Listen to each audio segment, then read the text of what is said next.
Cell response to injury. A story of a cellular soldier. A cell is the basic unit of tissues in our body.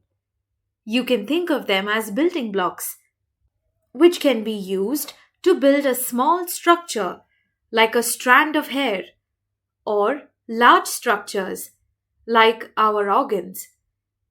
The cell is composed of a plasma membrane, which is like the picket fence that protects the house, and numerous internal parts called organelles that help the household of the cell to function. All the processes within the cell interact in harmony with each other to survive and function at a steady state called homeostasis. However, the life of a cell is not a fairy tale. It comes with its ups and downs. The cell can be threatened by stress or injury, which prompts it to take on the role of a soldier to defend and protect by altering its function or structure. A chameleon can change colors to camouflage itself from a predator to survive. The cell can do the same, and this process is called adaptation.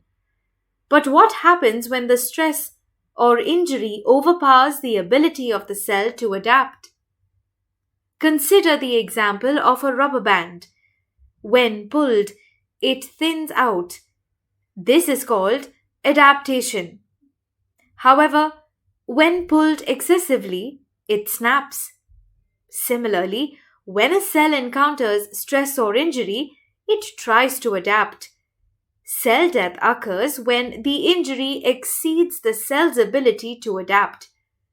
When many cells are involved, it leads to the failure of tissues and organs and manifests as disease. There are two mechanisms of cell death, namely apoptosis and necrosis. The kind of injury from which a cell can recover is called reversible injury, and the injury which leads to cell death is called irreversible injury. These concepts will be discussed in our other videos.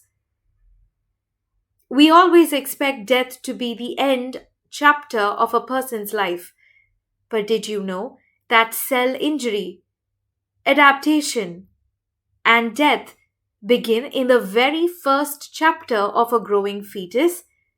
It's not always pathological, but can be an ongoing physiological process from birth to death of an individual, required to maintain homeostasis. We will discuss this concept in our further sessions. Now let's talk about the causes of cell injury, the enemy. The enemy comes barging in with different kinds of artillery.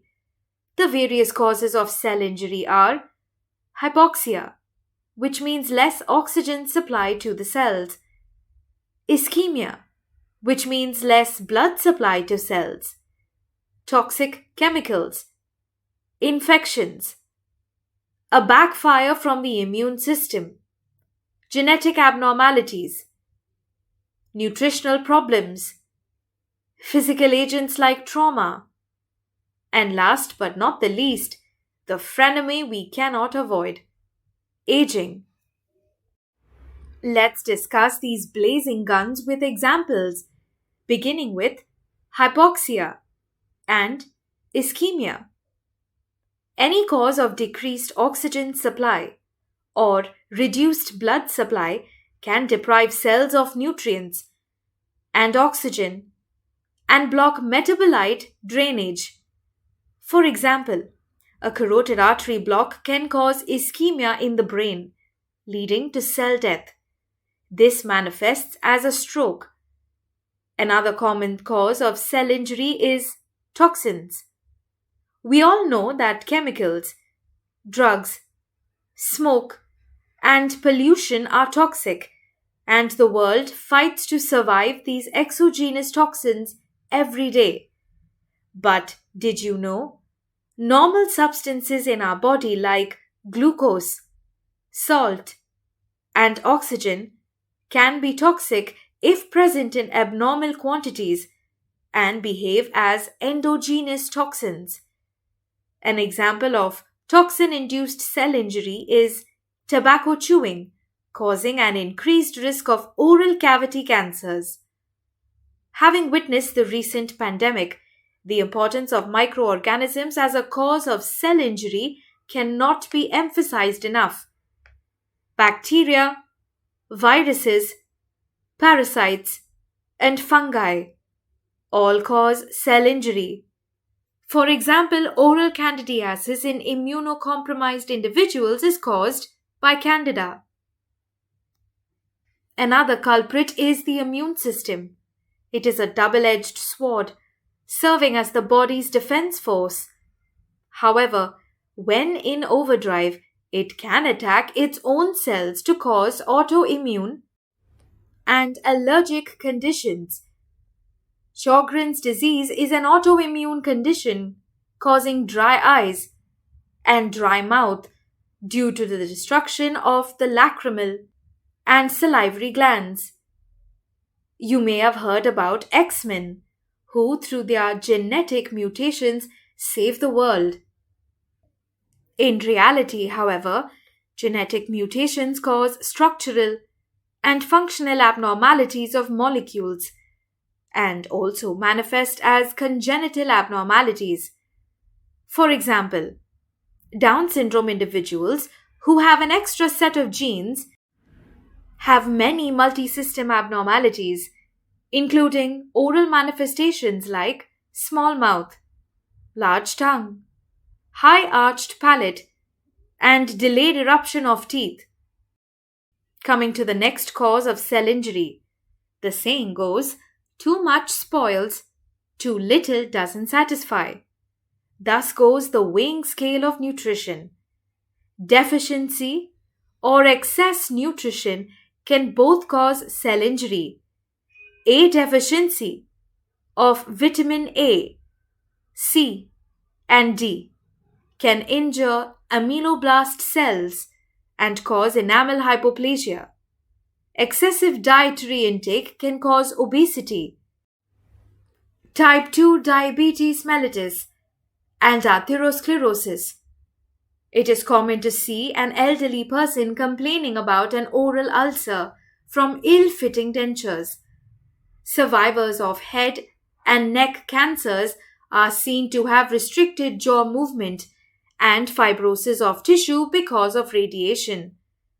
These are examples of physical agents like extreme temperature, changes in atmospheric pressure, trauma, and radiation that cause cell injury.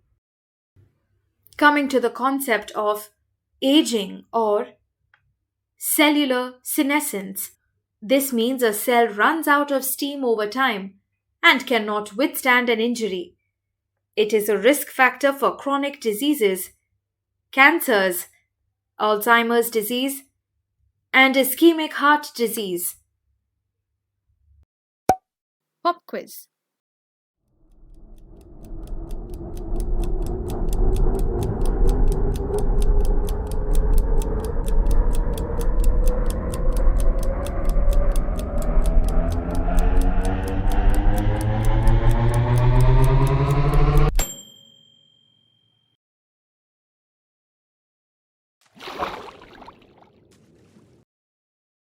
The response of a cell to any injury is the very crux of pathology.